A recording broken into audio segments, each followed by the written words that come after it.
Lord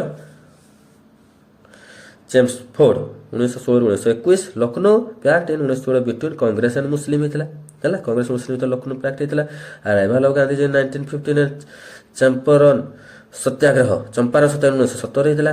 home rule leagues by Annie Besant and B G Tilak in 1916 Montagu August declaration in 1917 Kheda Satyagraha and Satyagraha at Ahmedabad in 1918 ହେଲା repressive Rowlatt act 1919 massacre of Jallianwala Bagh in 1909 April 13 Khilafat movement କେବେ କ'ଣ ହେଇଥିଲା ନା ମନେ ରଖିବା Ali brothers Shaukat Ali and Mohammad Ali non cooperation movement 1920 appointment of S P Sinha as governor of Bihar the first India to become a governor S P Sinha ହେଲା 1919 Hunter committee inquiry committee but it had not ପେନାଲାଇଜ୍ General Dyer ହେଲା inquiry committee Hunter committee 1919 ହେଇଥିଲା। 1917 ଚମ୍ପାରନ ଆନ୍ଦୋଳନ ରେ Kumar Shukla indigo on 3/20 ଟିଙ୍କାଟିଆଲ୍ୟାନ ଜୈନିଜ ହେଉଛି R Prasad Mazharul Khan Mahmud Desai Narahari ପରେଖ J B Kripalani 25% money compensated ହେଇଥିଲା।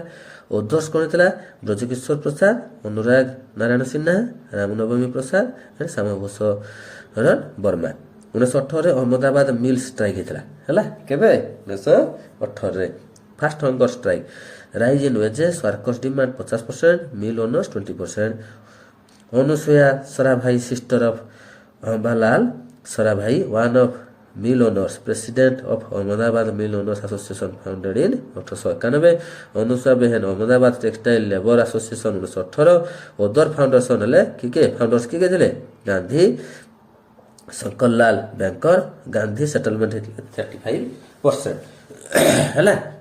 Next ଆମେ ଡିସ୍କସନ କରିବା ନେକ୍ସଟ ହେଲା ଖେଡ଼ା ସତ୍ୟାଗ୍ରହ 1918 ହେଇଥିଲା।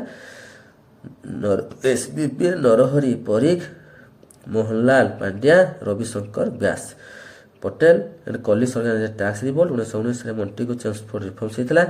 ଜାଲିଆନାବାଗ ମହୋତ୍ସବ କେବେ ହେଇଥିଲା 13 April 1919 arrest Saifuddin Kitchlew doctor Satyapal Baisakhi celebration ପଞ୍ଜାବରେ ହେଉଥିଲା। ଡ୍ରାୟାର କିଏ ଥିଲେ martial law and background Ghadar Montagu କଲାର preventive murder Udham Singh Raja Ram Mohammad Singh Azad assassinated Dyer ହେଲା 1940 ହି ୱାଜ ହ୍ୟାଙ୍ଗଡ ହେଇଥିଲେ Udham Singh.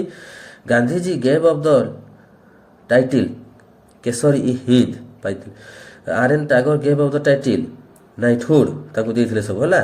Sankaran Nair resigned from executive council of viceroy Hunter Commission inquiry committee but it had not ପେନାଲାଇଜ୍ General Dyer revenge was taken by Sardar Udham Singh by killing O'Dwyer in Caxton Hall London on 13 March 1940 Rowlatt Act imprisonment without any trial criticise as black act it was called ବିନା appeal ବିନା ଦଲିଲ ବିନା ବକିଲ।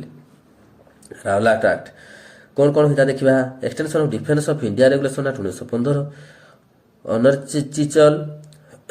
ଅନର୍ଚିକଲ and Revolutionary Crimes Act activities to be deported with respect to trial for 2 years Indian members who resigned Jinnah MMM Mazharul Haq BN Sharma non acceptable evidences under Indian Evidence Act as accepted. Law of habeas corpus suspended in 1922 Lord Reading repealed this act Satyagraha against Rowlatt first mass strike Gandhi ହେଇଥିଲା ହେଲା ଲାଲ ଆଗରେ କ'ଣ ଥିଲେ ଏଗନେଷ୍ଟରେ ସତ୍ୟାଗ୍ରହ କରିଥିଲେ।